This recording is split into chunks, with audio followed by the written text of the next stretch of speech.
Hamza Chimayev zo'rg'a o'z his-tuyg'ularini nazorat qila olardi. U shunchalik g'azab va hayajonga to'lgan ediki, mana bu lahzada stolni ham sindirib yubordi. Sababi esa oddiy. Ushbu kechada u akasi Abu Bakr Bagayevning burchagida turgandi.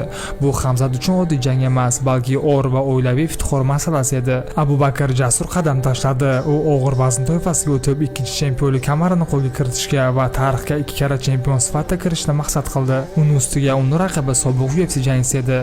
Xavfli raqib Albert Tuminov turardi.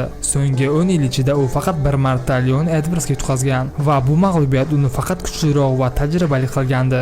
Raqobatni yanada qizitish uchun Tuminov ochiq bayonot berdi. Men Hamzani ham osonga yuta olaman dedi.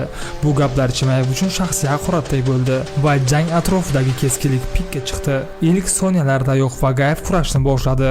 U doim oldinga intilib raqibni parterga olishga harakat qilardi. Zarbalar berib nafas oldirmasdi, ammo shiddatli bosim uni o'ziga ham ta'sir qildi. 3-raund yarmida Abu Bakr sekinlasha boshladi. Uni nafasi og'irlashdi, harakatlari sustlashdi. Shu paytda Tuminov aniq zarba bilan uni burnini sindirdi. Qo'l yuzi bo'ylab o'qib tushardi. Har bir zarba og'riqni yanada kuchaytirardi. Lekin Abu Bakr taslim bo'lmadi. Chempionlik raundlarida u haqiqiy jangchi ruhini ko'rsatdi. Oxirgi kuchini to'plab raqibini har bir urinishini yo'qqa chiqardi. U aniq takedownlar o'tkazdi va parterda nazorat qildi. Tuminov esa butunlay o'zini yo'qotdi. Gong yangradi. Natija hammaga ayon edi. Burchakda esa Hamzat ko'z yoshlarini yashira olmasdi. U kulib yig'lardi. Do'stlar, bu jang haqida fikringiz qanaqa? Kommentariyaga yozib qoldiring. Video yoqqan bo'lsa like bosishni unutmang.